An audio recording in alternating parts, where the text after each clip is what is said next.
Welcome. In front of me is a REALME C21, and today I'll show you how to format your SD card. So, to get started, you will want to open up the settings. From here, scroll down to additional settings. Find storage, which is right at the top. Scroll down to the SD card and select format SD card.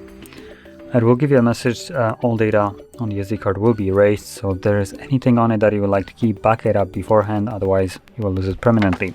But assuming you have already done it or you don't want to, tap on the button Format SD card once more and the process will begin. Now this only takes several seconds, and once it's finished, the card will be ready to be used once more. Like so. Click on OK and you're now completely done. So, if you found this video helpful, don't forget to hit like, subscribe, and thanks for watching.